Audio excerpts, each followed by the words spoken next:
ज्या काही मधल्या कालखंडात ज्या काही त्रुटी झाल्या, एकूण शेवटी नवे धुमारे फोडण्याकरता झाड तोडायला तर कशाची ती तोडीला तरू फुटे आणखी वाराने. झाडाची त्याला छाटणी करावी लागते, त्याला प्रोनिंग म्हणतात. कशामध्ये हॉर्टिकल्चरच्या भाषेमध्ये ती छाटणी केली की नवीन मोहर येतो, नवीन. तर आता देवेंद्र फडणवीसांनी छाटणी बिटणी सुरू प्रॉपर केलेली आहे. आता मोहर यायला लागलेलं आहे, फलं लागतील आणि ती फलं गोरगरिबांच्या हातात जातील आणि तोंडात जातील. मोजक्या काही भाषाची काय मी बोलून समजलं ना.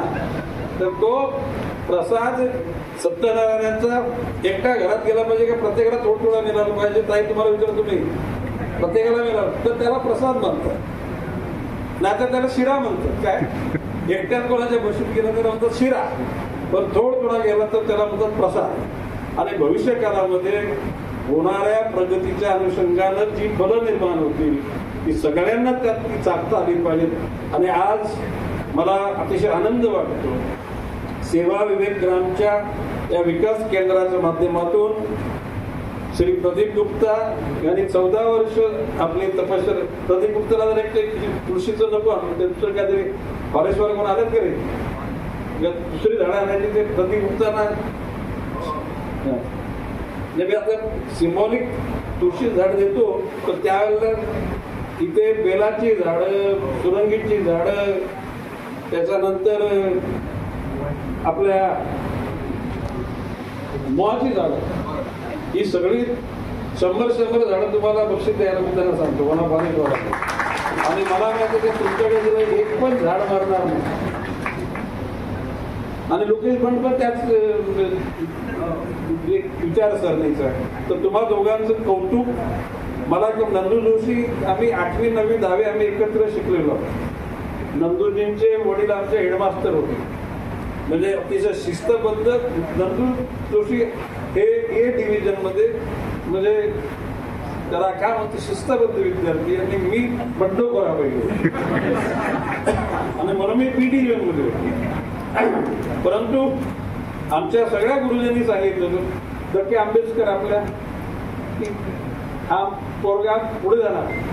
When I was in 8th standard my teacher observe me and stated with class, हा तर काही थांबणार नाही, हा फार मोठा होणार. मोठा म्हणजे विचाराने हे मंत्रीपद हे आज आहे उद्या नाही, याला काही किंमत नाही.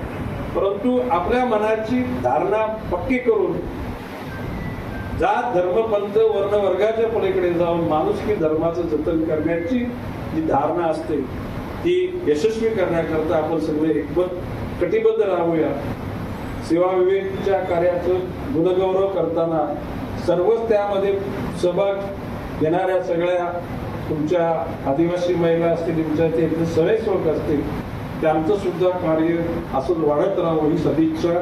जय हिंद, जय महाराष्ट्र. आणि ज्या उद्दिष्टाकरता आपण वाटचाल करतोय, अन्न वस्त्र निवारा मिळाला पाहिजे, पण तो मिळताना तो सकस मिळाला पाहिजे. आणि कोणीतरी मेहरबानी करतो म्हणून ते मिळता कामा नाही, तो आपल्या हक्काचा आहे.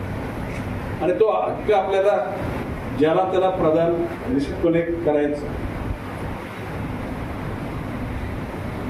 एकूणच मगाशी सावराजांनी सांगितल्याप्रमाणे पालघर जिल्ह्याचं महत्व अनन्यसाधारण होणार आहे.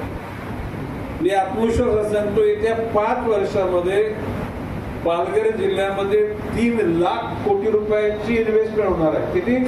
3 लाख कोटी रुपये. आता ती पुढे मी बोललो तर काही त्या प्रकल्पाला विरोध करणार आहे, पण धोक्याच्या गरज नाही. त्या प्रकल्पावर आमचा विरोध आहे, त्याचा सगळा विरोध समजून घेऊन माझी भूमिका अशी की या पाशा पडेची या